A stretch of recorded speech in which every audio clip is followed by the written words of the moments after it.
할렐루야. 주님의 평안을 전합니다.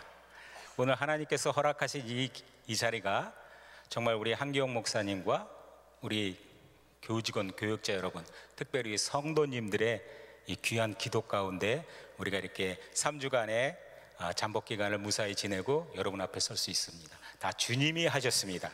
또한 오늘 이 시간 여러분들의 기도를 통해서 우리 시에라리온과 서부 아프리카 주변의 모든 국가들이 지금 에볼라로 인해서 어려움과 고통 가운데 있지만 여러분들의 기도를 통해서 그 나라가 회복되고 다시 하나님의 은혜가 넘치도록 주님의 이름으로 간구드리길 원합니다.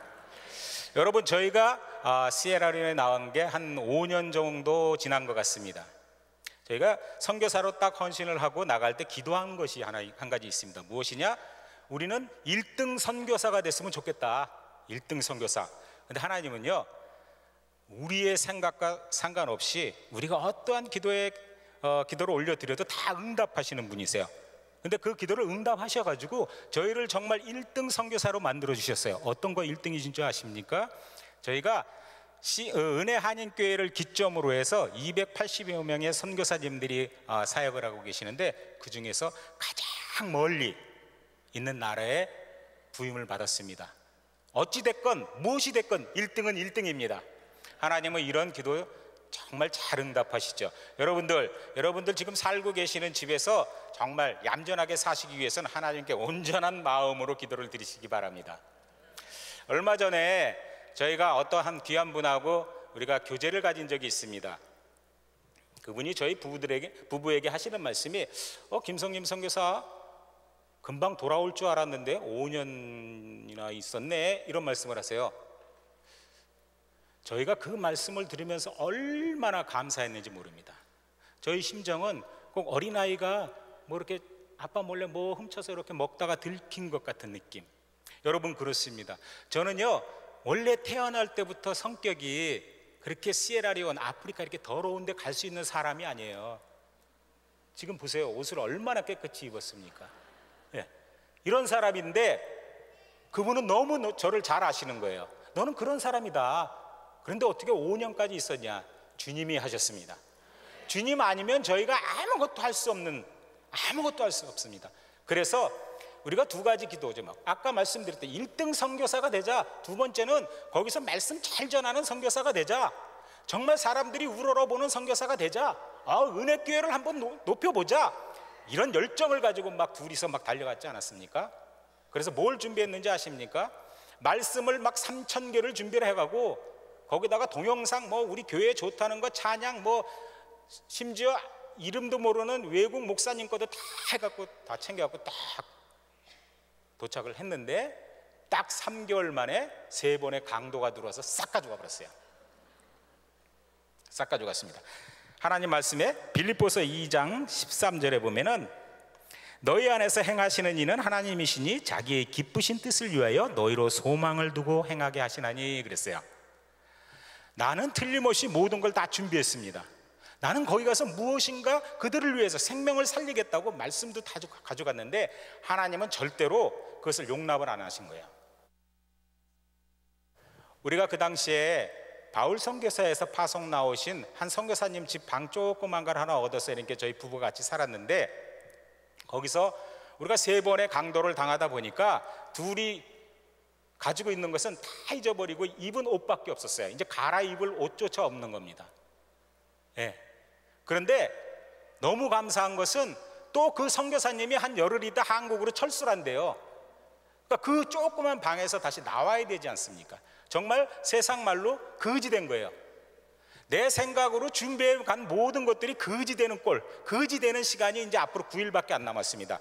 하나님은 말이죠, 자기 자녀를 사랑하시되 자기의 생명까지 주심으로 인해서 사랑하시는 분이세요. 절대로 저희를 거지로 만들었고 길 밖으로 내보내시는 분이 아니라는 것. 우리가 만나는 하나님이 바로 시에라리온에 계시는 하나님이었습니다. 저희는 연약했죠. 어떻게 합니까? 우리 어떻게 해야 돼? 이제 밖으로 쫓겨나는데 차비 있어? 없어. 먹을 거 사 먹을 돈이 있어? 없어. 아무것도 없었어요. 그때 하나님께서 보내주신 분, 부산의 포도원교회 김문훈 목사님 조카가 거기 선교사로 나와 있었어요. 그분이 우리를 알지도 못하면서 어떻게 우리의 소식을 듣고 선교사님 우리 집에 와서 거하십시오 해갖고 방을 조그만 거 하나 내주셨어요. 정말 기절초풍할 노릇이죠. 어떻게 하나님이 그 시간에 정확하게 그분을 우리한테 보내주셔서 우리가 정말 비를 피하고 바람을 피하고 우리가 거할 수 있는 장소를 정확하게 예비하신 그 하나님, 그냥 우리를 그 하나님을 찬양할 수밖에 없는 겁니다. 그런데도 내 마음 가운데는 이제 하나님께서 계속 이렇게 인도하실 거니까 앞으로도 계속 인도하실 것이다. 무엇이 두려우랴? 죽으면 죽으리라. 가자. 그래서 또 무엇을 했는 줄 아십니까? 없는 차비 가지고 둘이서, 자, 그러면 이건 하나님이 우리한테 주신 기회다. 우리가 무조건 우리가 타는 7명 타는 이 승합차를 그 나라에서는 21명까지 이렇게 법적으로 자리를 만들어서 21명이 탈 수 있는 이렇게 공간을 만들어서 움직이는 자동차가 있습니다. 거기 말로는 뿌다뿌다라 그러는데, 그 차를 타고 매일 시장을 가고 저 마을을 가고 저 마을을 가고 저 마을을 가고 계속 당겼죠. 어느 날 한날은 차를 잡을 수 없고 우리 길에서 비가 부슬부슬 오는데 둘이 이렇게 서 있으니까 승용차가 왔는데 까만 승용차가 딱 오더니 우리 보고, 너 어디 가니? 그래서 나 어디 간다. 그러니까 그래 타라. 우리도 거기 가는데 너희들 태워다 주겠다. 이렇게 하는 거예요. 물론 그네 말로 한 겁니다. 한국말로 한 게 아니고. 그래서 저희가 야, 이거 하나님이 보내주셨다. 또 하나님의 은혜가 우리한테 임하는구나. 그래서 덜썩 탔습니다. 근데 이상하게 목적지가 우리가 저긴데 A라는 지점인데 중간에서 딱 야, 여기까지 왔는데 조금 더 지나면 경찰들이 많으니까 너희들 거기 가면 티켓 받는다. 그러니까 미안하지만 여기서 내려라. 그래서 우리는 감사하다고, 우리를 여기까지 태워주셔서 너무 감사합니다. 그리고 하나님 감사합니다 빠이빠이 하고 딱 내려놓아서 다음 버스를 타려고 하니까 뒤에 지갑이고 뭐고 싹 가져가 버렸어요. 그나마 얼마 있던 거 이제 거지 됐죠. 진짜 이제 차비도 없어요. 어떻게 얘기했습니까? 이제 하나님은 안 보이는 거예요. 이제 사람의 힘을 빌릴 수밖에 없어요. 한인 한 분이 거기 계십니다. 전화를 했어요. 집사님, 지금 저희가 이렇게 이런 사정으로 해서 차비도 없이 길가에 나앉게 생겼는데 좀 와주십시오. 그러니까 그 집사님이 자기 차를 몰고 딱 왔어요. 그래서 차비를 내주고 우리 꼴을 보니까 배도 쏙 들어가고 굉장히 배고픈 것 같으니까 선교사님 식사하셨어요? 그래서 아직 안 했다 그러니까 식사를 사주시더라고요. 여러분, 저희 인간적인 측면에서는 하나님 나한테 왜 그러십니까? 나는 주의 일 한다고 여기 왔는데 왜 도둑을 보내주시고 왜 강도를 보내주시고 왜 나의 얼마 없는 지갑까지 가져가게 하십니까? 나의 수준이에요. 나의 수준.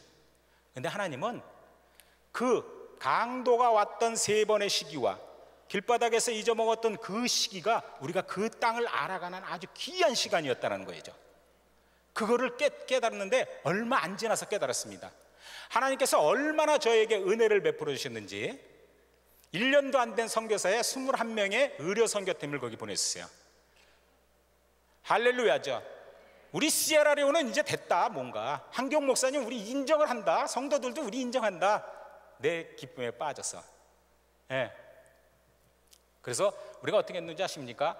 각 마을마다 걸어다니면서 버스를 타고 다니면서 팀 멤버를 구해야겠다고 한 마을에 70명, 한 마을에 40명을 해갖고 110명을 데리고 교육도 시키고 너희들은 섬길 때 이렇게 해야 된다, 이렇게 해야 된다.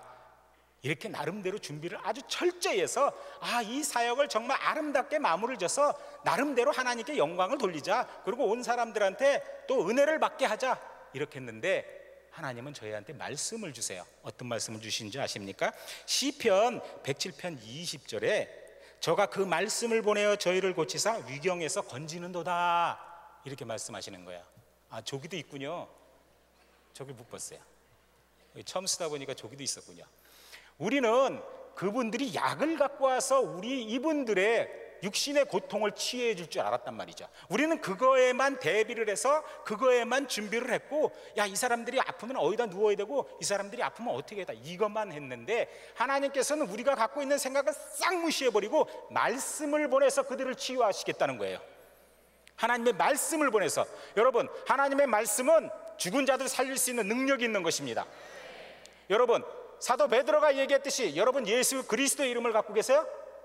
갖고 계십니까? 예, 내가 아침에 선교사 훈련한 여러분들한테 질문한 내용이에요. 여러분, 예수 그리스도 이름만 갖고 계십니까? 아니면 은과 금도 갖고 계십니까? 아니면 은도 없고 금도 없고 예수 그리스도 이름도 없습니까? 그런데 우리 은혜교회 성도님들은 다 예수 그리스도의 이름만 갖고 계신 줄 믿습니다. 아니, 또 그렇고 능력의 그리스도인들이요, 하나님의 말씀 가운데 거하시는 분들이 우리 은혜 한인교회 성도님이라는 것을 감히 말씀드릴 수가 있습니다. 우리가 준비하고 계획한 것들은 아무 이 세상에 쓸모가 없다는 거예요. 예. 하나님께서 이 땅에 보내주신 이스라엘 백성이 40년 광야에서 막 하나님을, 아니 왜 우리를 애굽에서 내보내갖고 왜 우리를 배고프고 굶주리게 하느냐, 하나님 뭐 잘못되지 않느냐, 하나님이 우리를 사랑하시고 우리를 인도하신다 그래서 먹을 거 많이 줘야 되지 않겠느냐, 햄버거도 사주시고 콜라도 사주시고 해야 되는데 왜 아무것도 안 주느냐. 그러니까 하나님이 뭘 보내주세요? 만나와 메추라기를 보내주시지 않습니까? 근데 여러분들, 만나라는 뜻은 말이죠, 하나님의 은혜, 하나님이 보내주신 양식이지만, 하늘의 양식이지만, 만나는 영어로 nothing, 아무것도 아니라는 거예요. 원어로 nothing이에요. 하나님이 주시는 은혜, 그것을 내가 내 자신을 위해서 사용하시다 보면은 그것은 nothing이에요. 그 다음에 어떻게 했어요? 이스라엘 백성이 자기가 먹을 양식만, 하루 먹을 양식만 이렇게 먹고 보관하지 말라 그랬는데 이스라엘 백성이 어떻게 해요? 자기의 욕심을 위해서 보관합니다. 어떻게 됐죠? 다 썩어서 버리는 그런 일이 있습니다. 여러분, 하나님이 주시는 은혜, 그냥 하나님이 주시는 게 족한 거예요. 여러분, 기도 이렇게 하시죠? 우리 성도는 절대 아니고 어떤 분들은 이렇게 기도하세요. 하나님, 제가 얼마 필요하고 이것이 필요합니다. 이것을 보내주세요. 이거 주시면 제가 목숨을 걸어서라도 하나님 일 하겠습니다. 막 이런 서원을 막 하세요. 근데 하나님이 돈을 딱 주세요. 건강을 딱 주세요. 자녀를 딱 주세요. 물론 자녀를 이것만 주시면 어떻게 2명 더 주시오, 이러질 않죠. 항상 우리가 연관되어 있는 물질 갖고 얘기를 한단 말이죠. 하나님은 꼭 이른다. 김집사, 이집사, 야, 내가 하나님한테 기도했더니 하나님이 응답해 주셔서 나한테 물질을 주셨는데 얼마 주셨는지 알아? 꼭 나 쓸 만큼만 주시더라야. 좀 더 주시면 좋겠는데. 여러분, 한번 그런 일은 한번 얘기해 보신 적 있으시죠? 예, 저도 있었어요. 근데 그것은 우리 생각이에요. 나의 쓸 것이 모자라는 거지, 하나님 측면에서는 여러분들한테 풍성하게 주신 거란 말이죠. 여러분들한테 풍성하게 주신 거예요. 그렇죠? 성경에 말씀이 딱 나오잖아요. 오병이어의 기적을 한번 딱 보시자고요. 예. 5,000명이 먹고 남은 게 12광줄이라는, 12광줄이. 하나님께서 여러분 말씀대로, 하나님 왜 요거만 주세요? 그러면 5,000명만 먹고 남는 게 없어야죠. 근데 5,000명이 먹고도 12광줄이가 남았다는 얘기예요. 우리 측면에서 보면 모자르고 부족하지만 하나님 측면에서는 충분히 주신 거예요. 여러분들 하루에 5끼 드실 수 있어요? 6끼 드실 수 있어요? 못 드시잖아요. 3끼 아니에요. 근데 왜 2끼를 더 달라고 하느냐 이거예요. 왜 1끼를 더 달라고 하느냐 이거예요. 하나님께서는 여러분들한테 생명을 주시고 여러분들을 여태까지 인도하셨는데 왜 나의 필요를 위해서 자꾸만 하나님한테 징징거리냐 이거죠. 이 땅을 살아가면서 무슨 걱정이 있으십니까? 이분이 나의 하나님이시여 나의 아버지신데, 여러분 죽는 게 두렵습니까? 두렵죠.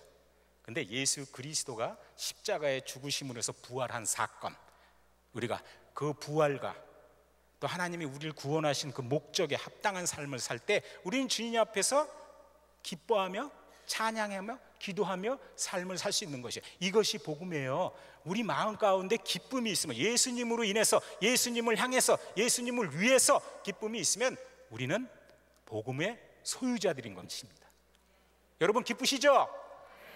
기쁘시죠? 그럼 웃으셔야죠. 네, 웃어야죠. 그렇습니다. 우리의 연약함이, 저는 선교사 아닙니까? 네, 선교사고 목사고, 야, 남들이 보기에는 뭐 믿음에 굉장히 우뚝 서 있고 대단하잖아요. 얼마나 연약한지 아세요? 저희가? 여러분, 여러분들보다 더 연약한 사람들이 우리 선교사들이에요. 여러분, 저희가 일주일에 다니는 거리가 1000마일에서 1500마일을 다니고 있습니다. 그러면 한 달이면 얼마입니까? 계산이 빨리 안 되죠. 그 정도 다니고 있는데 아프리카에서 1000마일에서 1500마일 다니는 거리면 미국에서 얼마인지 아십니까? 여긴 도로가 잘 나 있잖아요. 그 거리를 다니고 있습니다. 그 거리를 다니는 동안에 얼마나 에피소드가 많았겠냐고요. 자동차가 고장이 나고 타이어가 펑크가 나고 잘 데 없어서 땅바닥에 앉아서 있을 수도 있고, 또 우리가 건축한다고 해서 제자들이 우리의 건축 자재를 가져가고, 뭐 이런 얼마나 많은 사건이 있었겠습니까? 자꾸만 그 땅에 정 떨어지게 하는 사건들이 얼마나 많았겠느냐 이거예요. 예? 제일 저희한테 연약하게 한 것, 김연나 선교사, 저하고 한 이불을 덮고 사는 선교사입니다. 아프리카는 말이죠, 이 말라리아로 죽는 사람들이 엄청나게 많습니다. 거기는 대처할 수 있는 약이 없기 때문에 그냥 그들은 말라리아에 감염이 되면은 사망할 수밖에 없어요. 정말 세상 말로 운이 좋아야 사는 거죠. 우리 같은 경우야 의료품이 있으니까 얼른 치료하면 낫겠죠. 근데 한날 말라리아하고 장티푸스가 한꺼번에 온 거예요. 그때가 밤 12시입니다. 전기가 없어서 깜깜했어요. 근데 옆에 자니까 옆에 있는 사람을 느낄 거 아닙니까? 근데 움직임이 없는 거예요. 그래서 이렇게 흔들어 보니까 움직임이 없습니다. 그래서 깜짝 놀라서 딱 만져보니까 손하고 발이 전부 다, 몸이 다 차가운 거예요. 의식이 없고 거의 하나님한테 올라갔던 단계에 딱 왔습니다. 여러분, 나의 이성, 나의 마음, 나의 가슴에서는 어떻게 기도가 나오는지 아십니까? 선교사니까 그렇게 기도해야죠. 하나님 살려주십시오.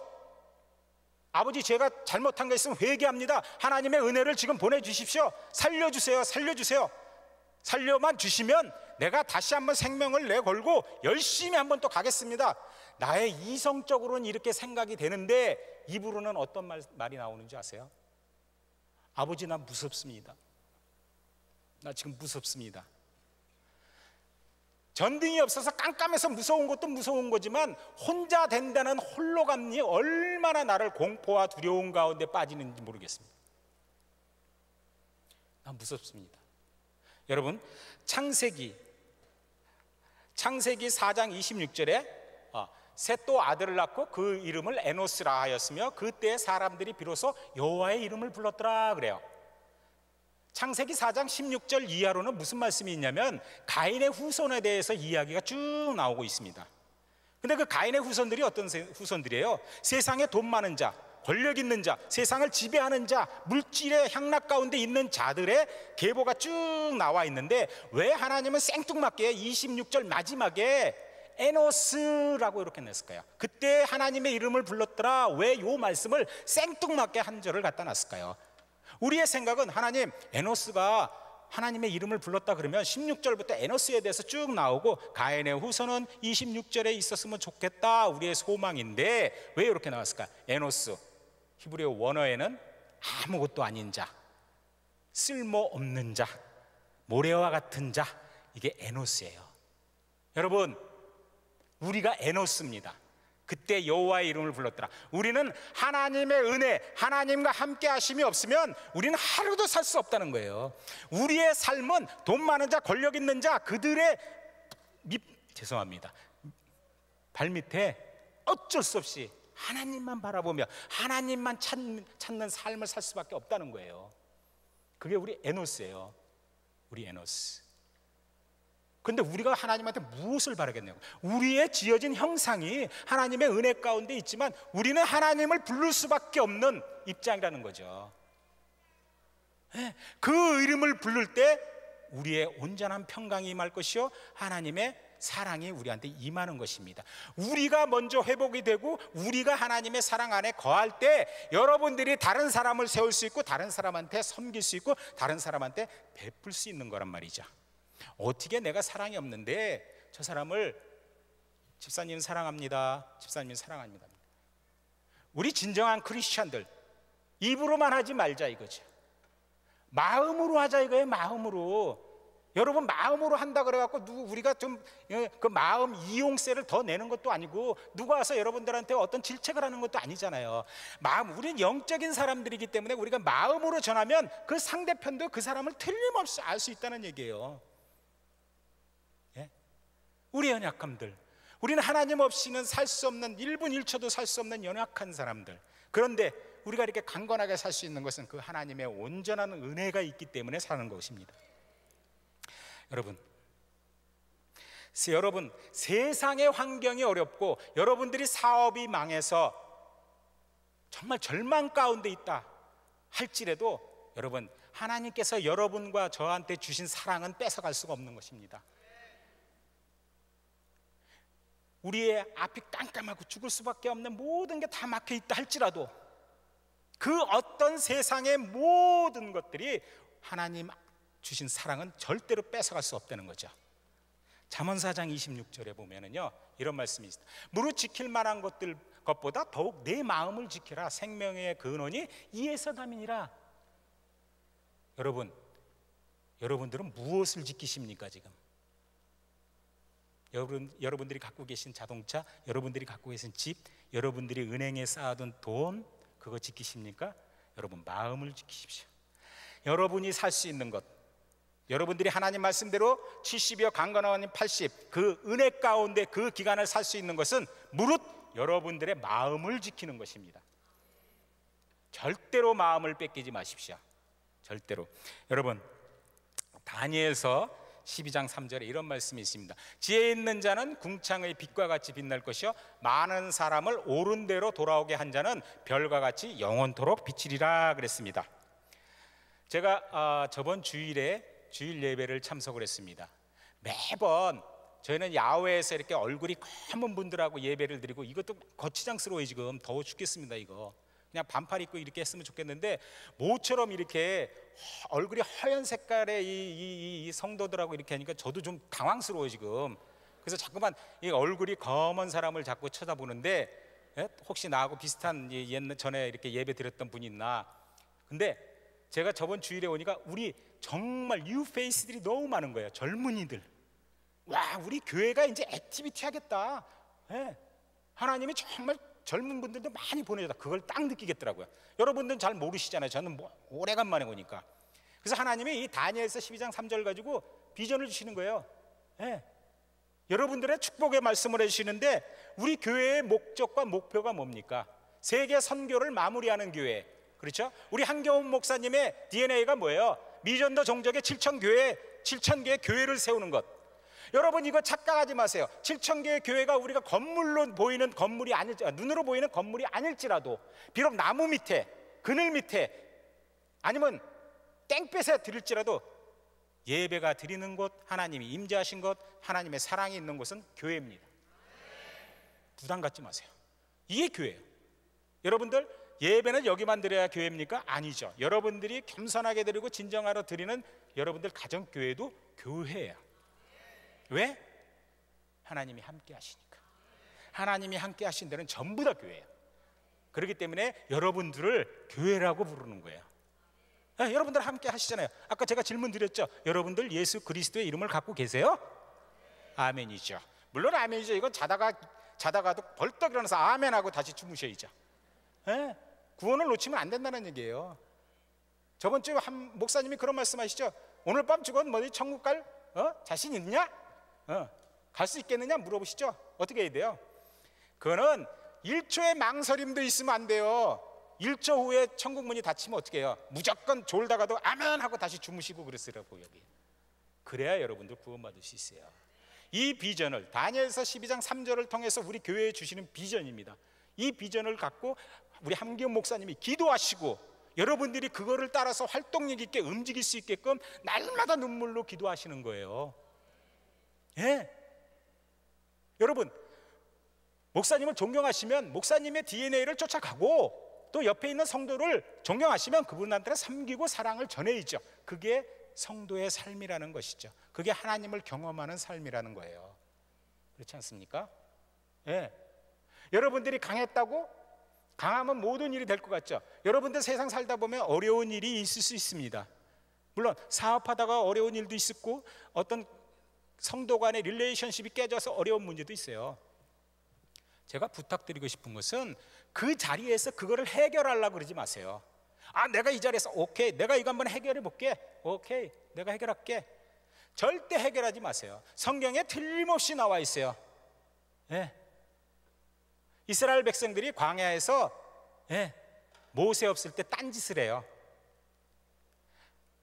뭘 만들죠? 금송아지를 만들죠. 감히 하나님한테 내가 기도했는데 하나님 안 들어준다 이거야. 빨리 내 시간에 응답하라 이거야. 근데 왜 안 들어주냐? 그래, 그러면 좋다. 내가 금송아지 만들어서 여기다가 절을 하면 얘는 들어줄 거라 이거예요.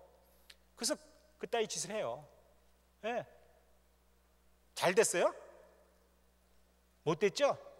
여러분, 하나님의 은혜, 하나님에서 하나님께 기도드리고 기다리는 시간, 그 자리에서 기다리고 그 자리에 어떠한 일을 해결하려고 내 힘으로 하려 그러다 보면은, 기다리지 않고 그런 일이 있다 보면은 여러분들 결국 그 짐은 여러분들의 어깨에 2배, 3배 더 무겁게 와서 내가 끌어갈 십자가라는 얘기죠.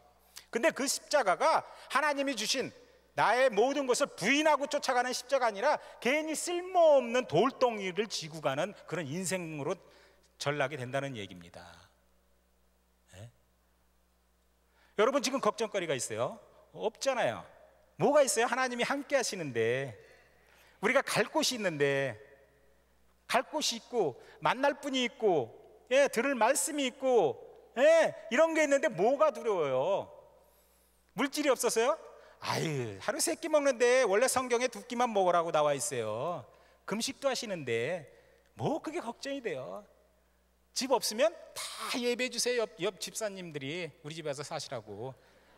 네, 걱정하지 마세요. 그게 하나님의 방법이에요. 절대로 하나님이 사랑하는 자녀는 절대로 놔주지 않으세요. 여러분 보세요. 아빠가 출근할 때 뽀뽀뽀 노래 아세요? 자녀가 있어요. 아빠가 출근하는데 한 자녀가 얼른 일어나서 아빠 출근해 그럼 막 볼에다 뽀뽀를 해줘요. 근데 한 자녀는 그냥 아빠가 가든지 말든지 돈 벌어오든지 말든지 그냥 저녁에 들어와도 아빠 왔어? 끝이야. 근데 한 애는 돌아와도 아빠가 퇴근해도 뽀뽀뽀 그래요. 여러분, 그러면 여러분 부모된 입장에서 아빠 뽀뽀뽀 한 애는 용돈을 막 주고 너 이쁘다 이쁘다 사랑하고, 얘는 안 일어나고 인사 안 했다고 넌 몰라 임마, 너는 아침에 일어나지도 않았잖아, 저리 가, 그래요? 안 그러시잖아요. 얘가 잘못을 했건 얘는 나한테 뽀뽀를 했건 똑같은 사랑으로 주시잖아요. 그게 하나님이시죠? 그거 받고 우리 매일 살지 않습니까? 그럼 여러분들 은혜는 거저 주시는 하나님의 은혜라 그러잖아요. 은혜라는 것. 그럼 여러분들 다 거저 받았잖아요. 그럼 거저 주셔야죠. 꽉 잡고 있지 마세요. 꽉 잡고 있으면 틀림없이 누가 털어가요. 털어가기 전에 빨리 주세요. 그러면 아유 착하다 집사님, 좋다 집사님, 충성하네, 이런 소리라도 듣지. 이거 뺏기면 아우 저런 바보, 내 저럴 줄 알았어, 빨리 내놓지, 이런단 말이죠.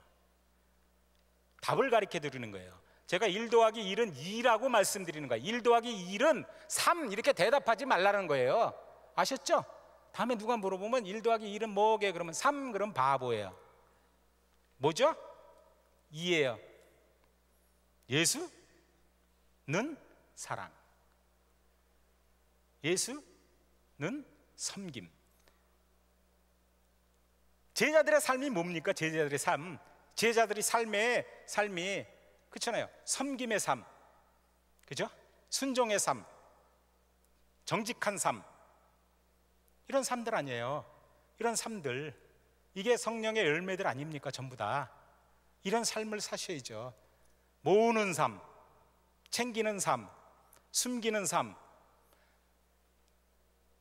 이거는 무슨 삶인가? 그렇잖아요. 제자의 삶을 사십시오. 제자의 삶. 여러분, 선교는 예배는 선교의 최종 목적이자 목표이자 연료인 것입니다. 다시, 예배는 선교와 전도의 목표이자 목적이자 최종 연료인 것이 예배입니다. 여러분, 선교와 전도를 열심히 잘하려면은 여러분 힘으로 하는 게 아니라 예배에 집중하셔야 돼요. 예배가 살아나고 예배가 다시 회복되면 여러분들, 목사님이 여기서 원 패밀리 데이 말씀 안 하셔도 목사님 잠깐만요, 나 전도 갔다 올게요, 이런단 말이에요. 예배가 회복이 되는 거예요. 말씀 한번 볼까요? 에베소서 3장 8절로 10절. 에베소서 3장 8절로 10절 제가 봉독해 드리겠습니다. 모든 성도 중에 지극히 작은 자보다 더 작은 나에게 이 은혜를 주신 것은 측량할 수 없는 그리스도의 풍성을 이방인에게 전하게 하시고 영원부터 만물을 창조하신 하나님 속에 감추었던 비밀의 경륜이 어떠한 것을 드러내게 하려 하심이라. 이는 이제 교회로 말미암아 하늘에서 정사와 권세들에게 하나님의 각종 지혜를 알게 하려 하심이니. 아멘. 하나님께서 여기 있잖아요, 그리스도의 풍성한 은혜와 하늘의 비밀의 경륜을, 이것을 알려주기 위해서 교회를 사용하신다는 거예요. 예, 교회를 사용하신다는 거예요. 그 교회를 사용해 주셔서 하나님의 풍성하신 그리스도의 풍성한 은혜와 지식과 숨겨진 비밀, 뭐예요? 구원의 이 비밀을 교회를 통해서 알려주시겠다는 거예요. 그래서 교회를 모으시겠다는 이야기입니다. 그런데 더욱 감사한 것은 지극히 작은 자 중에서도 더 작은 자를 사용해서 그 일을 하시겠다는 거예요. 위로받으세요. 1m 60 이하 분들은 지극히 작은 자 중에서 작은 자, 위로받으십시오. 하나님은 말씀으로 생명의 말씀 주지만 이렇게 신체상으로 이런 부분도 말씀을 위로를 해주세요. 이게 그리스도의 사랑이에요. 이게 그리스도의 사랑. 예배를 회복하면 여러분들이 노력을 안 해도 그리스도의 풍성한 은혜와 하나님의 비밀의 경륜을 알 수 있다는 거예요. 어디를 통해서? 교회를 통해서. 어디를 통해서? 예배를 통해서. 어디를 통해서? 목사님의 말씀을 통해서.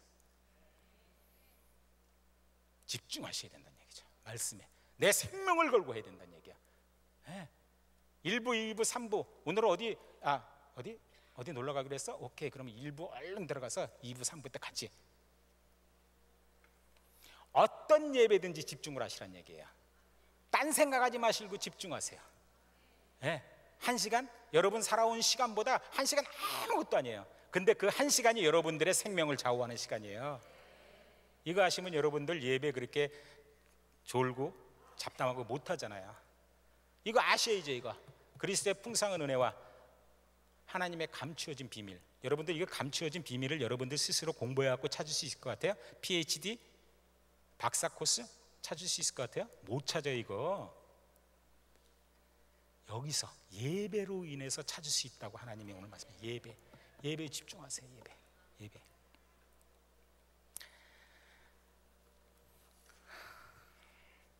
좋습니다. 오늘 여러분들이 궁금해하시는 이야기, 에볼라 이야기를 또 잠깐 해야죠. 제가 말씀을 드리고 싶은 건 에볼라를 중점적으로 이야기하고 싶진 않습니다. 왜냐하면 에볼라도 하나님의 계획 가운데 있기 때문에 잠깐만 말씀드리겠어요. 지금 아까 목사님이 말씀하신 것처럼 2,500명의 사망자가 났습니다. 이것은 지금 외부적으로 보도되는 미디어상으로의 2,500명이지 실질적으로 지금 몇 명이 죽었는지 몰라요. 매일 아침마다 2통 내지 3통씩 시에라리온 가버먼에서 저희한테 텍스트 메일이 옵니다. 오늘은 몇 명이 죽었고, 오늘은 몇 명이 뉴스 아스펙트가 생겼고, 또 어저께는 몇 명이 죽고 계속해요. 제가 미국에 도착해서 그것만 이렇게 해도 몇백 명이 되더라고요. 근데 이것이 왜 공식적으로 외부로 발표가 안 되느냐? 폭동. 여러분 잘 보십시오. 지금까지 공식적으로 발표된 게 보도상으로 발표된 게 지금까지 3개국에서 2,500명이라고 사망을 했어요. 근데 여러분 말라리아는 얼마가 죽는지 아십니까? 모르시죠? 이틀에 3,000명이에요. 아프리카에서 이틀에 3,000명씩 말라리아로 사망을 합니다. 근데 왜 말라리아는 걱정을 안 하느냐? 백신이 있다 이거야. 걸려도 주사 한 대 딱 맞으면 살아난다 이거야. 백신이 있다 이거예요. 에볼라 왜 두려워하는지 아십니까? 백신 없다 이거야. 걸리면 맞으면 죽는다 이거지. 백신이 없기 때문에 죽는다 이거예요. 이 생각 차이. 여러분들 걱정하지 마세요. 여러분들 시에라레오네 오시면은 나 에볼라 걸려서 죽으면 어떻게? No, 여러분들은 예수 그리스도의 백신을 갖고 계신 분들이세요. 여러분들은 절대 그럴 수가 없느니라. 죽을 수가 없는 거예요. 7월인가요? 6월 말부터 7월 달에 원래 이 에볼라가 1월 달부터 기승을 막 부렸었어요. 우리 주변에도 많은 사람이 죽고 근데 실질적으로 세계의 그 정치 경제라는 것은 1월 달부터 그런 사건이 있다 그러고 신문에 빵 터뜨려서 이슈화 만들지 않아요. 정치인들은 절대 그러지 않습니다. 질질 끌어요. 어떤 더 큰 이슈가 없으면 그때 빵 터뜨리는 거예요. 1월 달, 2월 달 보면 시리아 전쟁 막 터졌었죠. 에볼라는 게임이 안 되는 거예요. 그거부터 터뜨리고 이제 시리아가 잠잠해지고 잠깐만 이상한 사건들이 별로 안 나타나니까 에볼라를 뻥 터뜨린 거예요. 네. 그렇다면 2,500명이 죽었다면은, 아니 말라리아를 매일 보도를 해야죠. 이틀에 3,000명씩 죽는데 말라리아를 보도를 해야죠. 왜 에볼라를 보도를 하느냐 이거예요. 에볼라가 왜 이렇게 많이 죽느냐? 세 가지가 있어요. 첫째는 이 무당 때문에 그럽니다. 이 아프리카 지역은 할레, 무당, 이게 주주라 그러는데, 이 사람들이 옛날에 우리가 조선시대 때 보면 요만한 인형을 만들어 가지고 막 콕콕콕 찔르면서 뭐 주문을 외우면 사람이 죽죠. 실질적으로 지금도 시에라로는 죽고 있어요. 그걸 위치건이라 그러는데, 이 사람들이 바늘로 막 찍고 그러면 이 사람이 시슴시름 앓다가 죽어요. 실질적으로 그것을 재판하는 장면도 우리가 목격을 했고 참석을 했었고. 네. 또 왜냐하면 이런 에볼라가 외국의 서방에서 온 의사들이 치료를 하게 되면은 자기네들 입지가 너무 작아지는 거예요. 그러다 보니까 막 이상한 소문을 퍼뜨리는 거야. 의사들이 에볼라를 퍼뜨린다. 그리고 다르잖아요. 벌써 자기네들은 이 비닐 장갑, 고무 장갑 하나 없이 이렇게 대책 없이 세우는데, 외국에서 온 병원에 이 간호사들인지 이런 사람들은 전부 다 막 우주인같이 막 이렇게 방어를 하고 있잖아요. 다른 거예요 벌써. 네, 다른 거예요. 저 사람들은 안 걸린다라고 딱 생각하고 있고, 우리는 무조건 저 사람들 만지면 저 사람들이 만졌던 장갑에 의해서 걸린다. 에볼라가 어떻게 옮기느냐? 악수로 하면 옮겨요. 손에서 난 땀으로. 그 다음에 시에라리온은 어떤 이거 장례 풍습이 사람이 죽으면 이렇게 죽은 사람의 입을 맞춥니다. 그런데 이 에볼라 바이러스는 사람이 죽을 때 온 몸에 있는 에볼라 박테리아를 전부 다 뿜고 죽어요. 그럴 때 입을 맞추면 다 감염이 되는 거예요. 아프리카 사람들 만나면 서로 악수하고 허그하고 춤추기 좋아하고 놀기 좋아하는 사람들인데, 생각을 해보세요. 악수하는 것도 못하죠. 허그하는 것도 정부에서 다 금지시켜버렸죠. 사람들 모이기 2사람 이상 하면은 하나님께서는 함께 하신다 그랬는데, 거기선 2사람 이상 함께 하면 에볼라가 함께 해버려요. 그러니까 다 뿔뿔이 흩어지는 거예요. 그러면 도시가 어떻게 되겠어요? 유령 도시로 변하는 거예요. 목사님한테 말씀드렸지만 오늘 19일부터 21일까지는 시에라리온 670만의 인구가 일절 밖으로 못 나가게 고로마 대통령이 통제를 했습니다. 왜? 3만 병의 발렌티어를 해서 각 집마다 전부 다 방문을 해서 열채값에서 열이 높은 사람은 격리 치료를 하겠다, 이런 거예요. 자, 2차적인 문제가 또 생겼어요. 열이 나면 큰일 나는 거야. 거기 가면 죽는다는 걸 알기 때문에, 또 가족들하고 헤어진다는 걸 알기 때문에 열이 나면 안 되는 거야. 이거는 가면 고쳐지는데, 그 공포 때문에, 가족과 헤어진다는 공포 때문에 사람들이 의사가 방문할 것 같으면 숨어버리고 도망가고 막 이러는 사건들이 막 있습니다. 시에라리온 완전히 차단 다 돼 있어요. 나이베리아, 기니 국경 모든 게 차단이 다 돼 있습니다. 그래서 외국에서 들어오는 물자들이 들어올 수가 없습니다. 그러다 보니까 어떤 문제가 생겨요? 식량이 부족해요. 여러분, 하루에 한 끼 먹는 나라에서 그나마 이 미국 돈으로 25전의 하루를 사는 사람들이 그것조차도 27,000개의 잡이 없어져 버렸어요. 아프리카에 있어봐야 일거리가 얼마나 있겠습니까? 27,000개면은 거의 다 없어졌다는 얘기예요. 일거리 잃었죠. 하루에 25전 뭐라 그랬죠? 코로라 그랬죠. 코로 하나면 살 수 있는 게 일거리가 없고, 코로가 있더라도 쌀을 살 수가 없는 거예요. 150%, 200%로 올랐기 때문에. 그러다 보니까 엊그저께 최종적으로 시에라리온 정부에서 온 게 157명의 어린이 고아들이 생겼다라고 발표가 된 거예요. 왜? 부모들이 다 죽어서 케어할 사람들이 없어요. 왜? 그 집은 바이러스가 있었던 집이기 때문에. 그래서 어린이들이 먹지 못해서 사망하는 경우가 많습니다. 지금 케네마라는 지역, 아주 시에라리온에서도 유명한 스트롱한 무슬림 지역입니다. 거기에다가 저희가 GMI 교회 2군데를 세워놨죠. 건물이 있는 게 아니고 그냥 망고나무 밑에서 예배 드리고 하나님 이름으로 기도하면 그것이 교회예요. 아까 세례식하고 성찬식 한 데가 거기입니다. 거긴데 정말 감사하게 하나님께서 거기 길을 인도했어요. 저희 거기 들어갔을 때 할례 기간에 들어가서 몽댕이로 맞아갖고 쫓겨날 때도 있었고요. 우리 자동차가 그 폭도들한테 가서 막 돌 던지고 막 그래서 자동차 유리도 깨지고 막 그랬습니다. 여러분, 그때 하나님이 너희들 나한테 왜 그래 이런 마음을 주시는 게 아니고요, 사도 바울의 심정을 이해하겠다는 얘기예요. 사도 바울의 심정. 야, 사도 바울이 어떻게 신라와 같이 감옥에 갇혔을 때 감옥에 갇혀 있는데 찬양을 할 수 있을까? 난 안 되는데. 그때 그분이 생각이 나더란 얘기예요. 몽둥이 들고 와서 야, 너 선교사, 너 안 나가면 죽여. 그때 사도 바울의 심정을 이해를 하겠다는 거예요. 너무 기쁜 거예요. 그런 걸 조금씩 감추어진 비밀을 조금씩 알려주시니까 너무너무 감사하고 너무너무 고마운 거예요. 그 다음부터 뭐가 우리가 두렵겠습니까? 두려움 없이 다 돌아다니게. 시에라리온 지금 전 지역을 거의 다 돌아다녔어요. 현지인들보다 길을 많이 아는 선교사. 현지인들이 길 모르면 내가 가서 이리 이렇게 가면 거기다 가르쳐주는 선교사. 지금 그렇게 됐어요. 하나님이 하셨습니다. 저는 길도 모르고요, 아까 말씀드렸듯이 차비도 없고 차비도 다 떨어져서 몰라요. 하나님이 하셨어요. 어떻게? 그냥 하나님 어디로 갈까요? 아니, 지도책 하나 딱 땅에다 펴놓고 딱 점 찍고 하나님 여기 갑니다. 왜? 하나님이 말씀하셨어요. 앞서서 행하시겠다고 말씀을 하셨으니까 그 말씀에 우리의 삶이 실제적으로 일어나기 위해서 가는 거예요. 그럼 하나님 거기 계세요. 틀림없이 계시죠. 그게 자꾸만 우리 마음 가운데 와 있고 한 번, 두 번, 3번, 3번 자꾸만 익스피리언스가 생기면 가는 거예요. 그때부터는 믿음으로 가는 거예요. 아, 사도 바울이 이랬었구나. 그러니까 사도 바울이 막 로마도 그 두들겨 맞는데도 로마도 가고 여기도 가고, 아, 그래서 가는 거구나. 네. 그런 심정이 든다는 거예요. 여러분, 즐거워할 수밖에 없어요. 예수님과 함께 하시면. 네. 어차피 우리는 죽어야 할 삶이 아닙니까? 저희가 우리 애들 둘을 데리고 이야기를 한 적이 있습니다. 사랑하는 아들, 딸들아, 이제 아빠가 죽을 준비를 한다. 네. 여러분 보시기에 아직 죽을 나이는 아니잖아요. 네, 죽을 준비를 한다 그러니까 우리 딸하고 아들이 눈물을 뚝뚝뚝뚝 하고 막 울어요.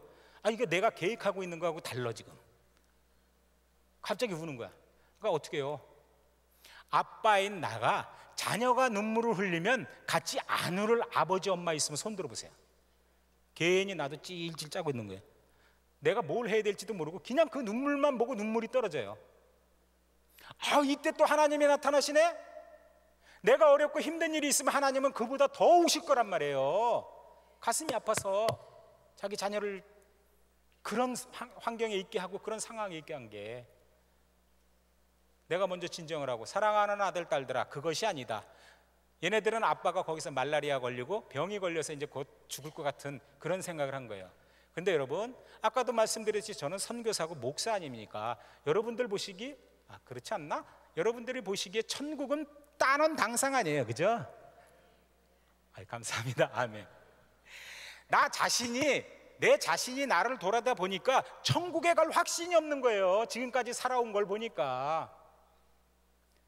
지금까지 살아온 거 보니까 천국에 갈 확신이 없어요. 내가 이 땅에서 가장 어렵고 살기 힘든, 많은 사람들이 아프리카는 힘든데 더군다나 시에라리온은 먹을 것도 없고 더 힘들어.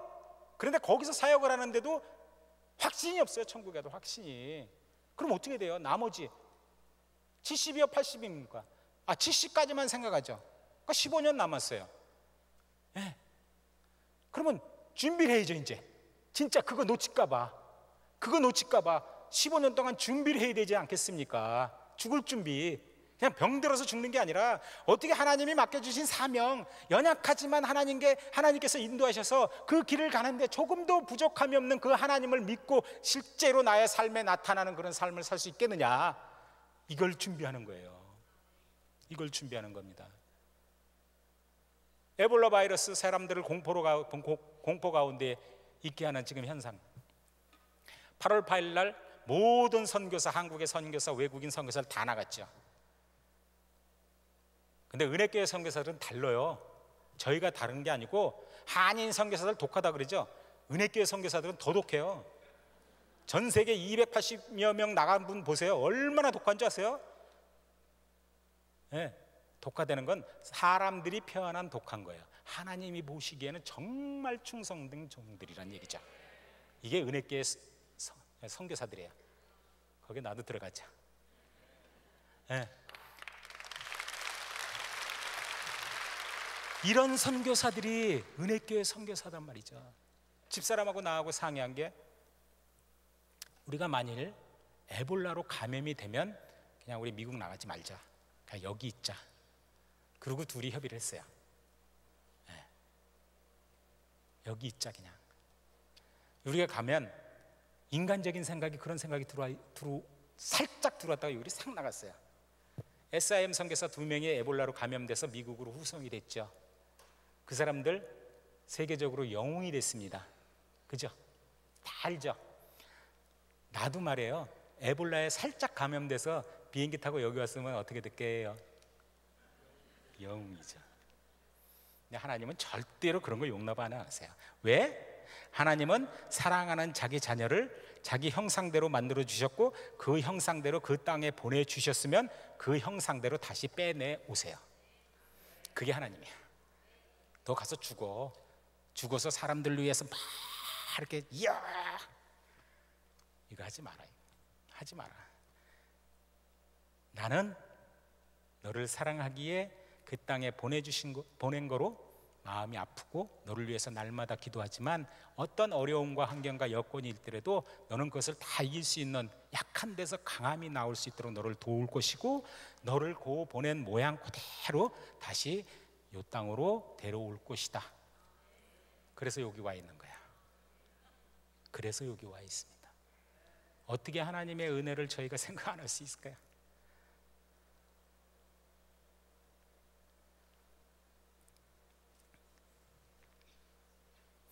이사야서 19장 20절로 22절 말씀을 보겠습니다. 다시 또 봉독해 드릴까요? 이것이 애굽 땅에서 만군의 여호와를 위하여 표적과 증거가 되리니, 이는 그들이 그 압박하는 자의 영고로 여호와께 부르짖겠고, 여호와께서는 한 구원자 보호자를 보내서 그들을 건지실 것임이라. 여호와께서 자기를 애굽에 알게 하시리니, 그날에 애굽인이 여호와를 알고 재물과 예물을 그에게 드리고 경배할 것이요 여호와께 서원하고 그대로 행하리라. 여호와께서 애굽을 치실 것이라도 치시고도 고치실 것인고로 그들이 여호와께 돌아와 여호와께 그 간구함을 드시고 그를 고쳐 주시리라. 아멘. 그렇죠. 여기에 두 가지 인물이 나와요. 압박자하고 구원자. 압박자는 누구고 구원자는 누굴까요? 압박자는 페르시아 왕들. 페르시아 왕들이 당시 애굽, 사람의 측면으로 보면은 애굽은 당연히 하나님의 징계를 받아서 망할 나라예요. 그렇잖아요. 망해야죠. 이스라엘 백성을 얼마나 괴롭혔습니까? 그 사람들 다 망해야죠. 그래서 압박자, 페르시아 왕들을 보내서 그 땅의 성벽을 다 무너뜨리고 그들이 갖고 있는 쓸모없는 경전들을 다 불태우게 하고 막 이런 사건이 있었어요. 근데 그렇게 이스라엘 백성, 하나님의 백성들을 괴롭혔던 그 애굽조차도 하나님이 구원자를 보냈어요. 누구? 마게도냐의 알렉산더 대왕을 보내서 그들을 구원을 합니다. 하나님이 이런 분이세요. 그들이 그런 고통 가운데 있다 할지라도, 여기 그런 말씀이 있잖아요. 여호와께서 애굽을 치실지라도 치시고는 고치신 거로, 그래요. 하나님의 계획 가운데 있다는 얘기예요. 치실지라도 고치실 거예요. 이미 치실 걸 계획하셨고 이미 고쳐주실 걸 다 계획해 놓으신 거예요. 이런 하나님이세요. 이게 뭐예요? 이방과 믿는 자와 이방인, 믿지 않는 영혼들하고 연합해라 이거예요. 연합하기 위해서는 어떻게 해야 됩니까? 전도해야 되죠. 선교해야 되죠. 예수님의 사랑을 전해야 되지 않습니까? 그래서 다시 한번 모션을 크게 잡아서 저게 있는 거예요. 은혜 한 가족. 왜 우리는 말로는 한 가족입니다, 주 안에서 한 가족입니다, 그런데 왜 여기는 같이 안 있을까요? 우리는 한 가족인데 왜 저렇게 배너에 있는 한 가족일까요? 왜 떨어져 있는 한 가족일까요? 왜 못합니까? 창피하세요? 마켓에 가서 기타 치고 주를 믿으세요, 주를 믿으세요, 이게 창피합니까? 안 창피하잖아요. 난 여러분들한테 꼭 답을 받고 싶은 게 하나 있어요. 11월 달에 있는 은혜 한 가족, 나 영어로 한번 해봐야지. Grace One Family Day. 이때는 말이죠, 여기 우리 성도들이 넘쳐나갖고 여기까지 막 앉아갖고 우리 목사님 저기 가서 저 구석에 가서 말씀 전하는 그런 능력의 은혜교회가 되길 축원합니다. 이런 일이 있어야 돼요. 그래야 상급받는 교회죠. 네, 그래야 세계 선교를 마무리 짓는 교회죠. 말로만 하는 상급받는 교회, 세계 선교를 마무리 짓는 교회가 아니라는 거예요. 죽어있는 믿음이 되지 마세요. 움직이지 않는 믿음, 전부 다 죽은 믿음. 움직이지 않으면, 연세 많이 드신 분, 저 나이도 벌써 그 정도 됐지만 죄송합니다, 여러분 움직이지 않으면 뭐가 생기는 줄 아세요? 관절염, 류마티스, 또 뭐죠? 신경통 걸리죠. 아이고 무릎에 바람 들어왔네. 움직이지 않았어요. 엑서사이즈, 운동을 안 하셔서 그래요. 믿음도 마찬가지입니다. 여러분들 움직이지 않으면 믿음에 신경통, 류마티스, 관절염이 오는 거예요. 그러면 그 증상이 어떻게 다르냐, 무슨 뭘 하자 그러면 아이고 또 이거예요. 이거 건강한 사람들은 그렇게 안 해요. 하자, 땀 쭉 흘리고.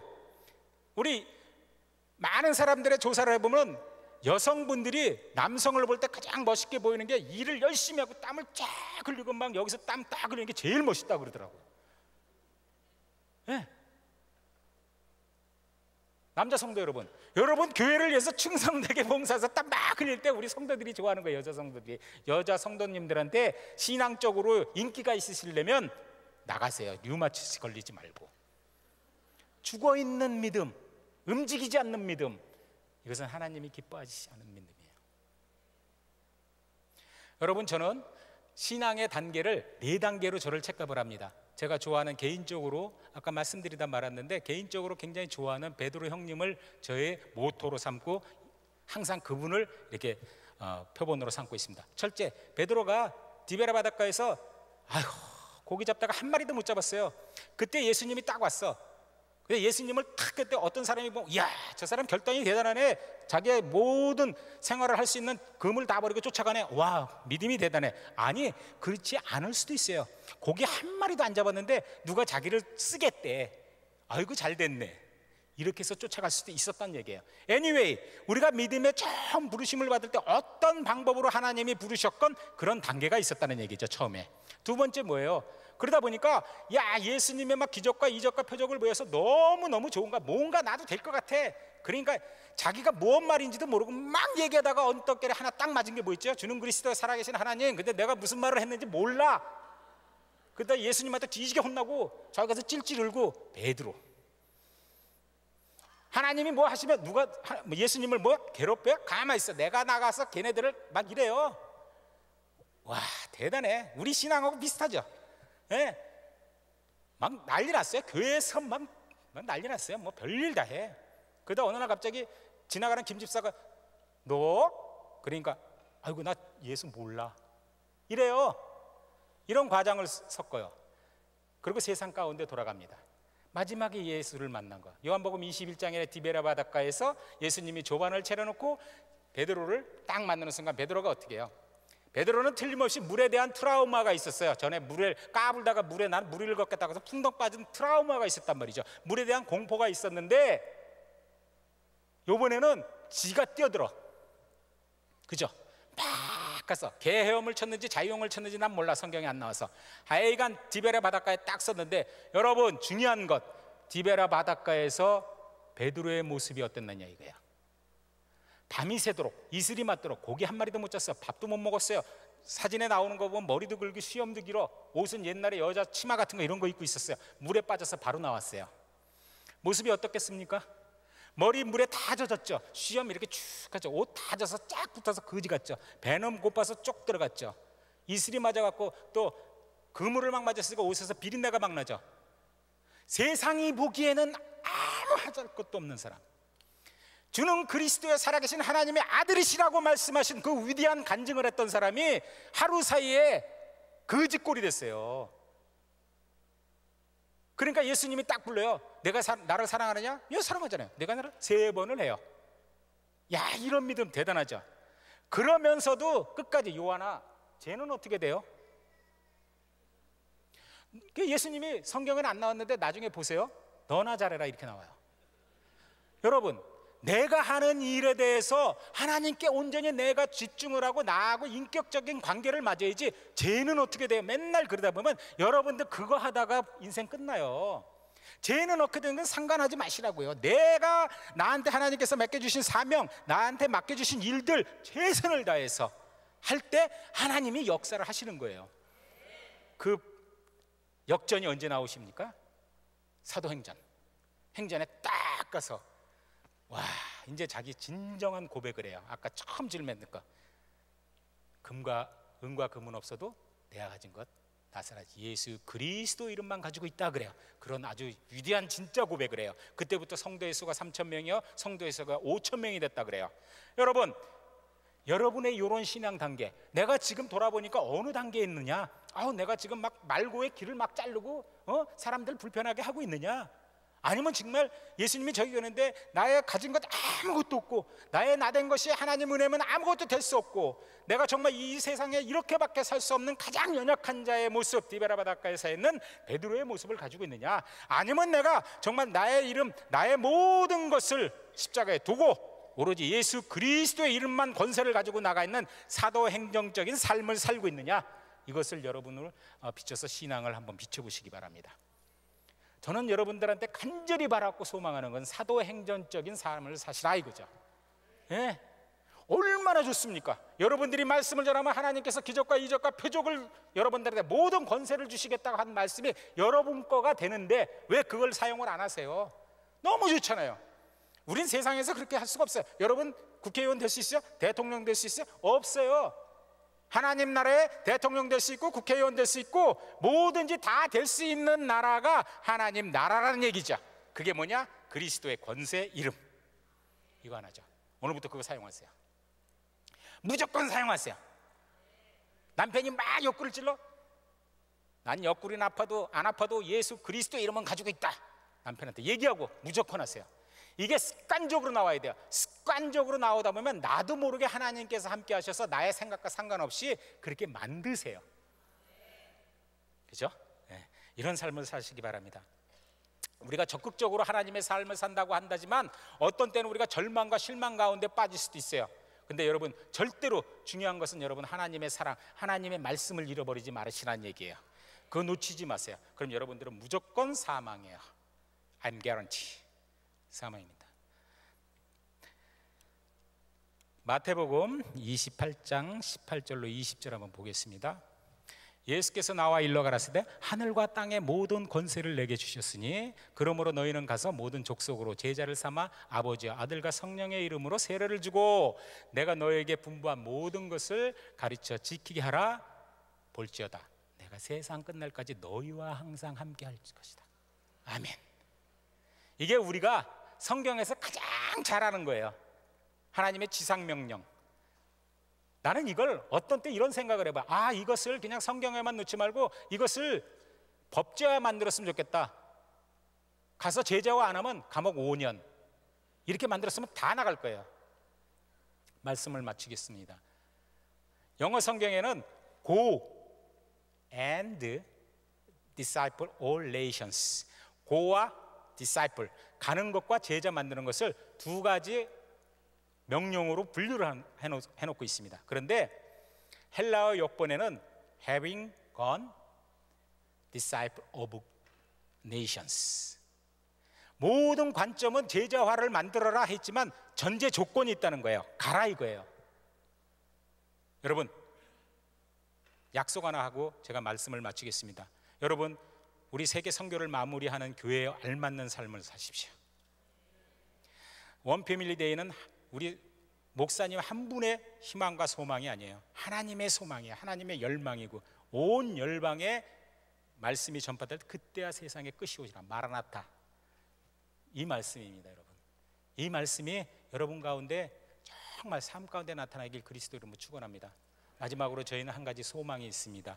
비행기가 빨리 개통이 돼서 저희는 그 땅으로 돌아가기 원합니다. 저희 성도들과 저희 현지인들과 하나님 안에서 같이 사랑을 나누고 함께 찬양하길 원합니다. 여러분 이것을 위해서 기도해 주십시오. 그 소망을 가지고 우리가 돌아가기 원합니다. 동일하게 하나님의 은혜가 우리 은혜교회 성도 여러분들에게도 평강과 그 사랑이 넘치도록 그리스도 이름으로 축원합니다.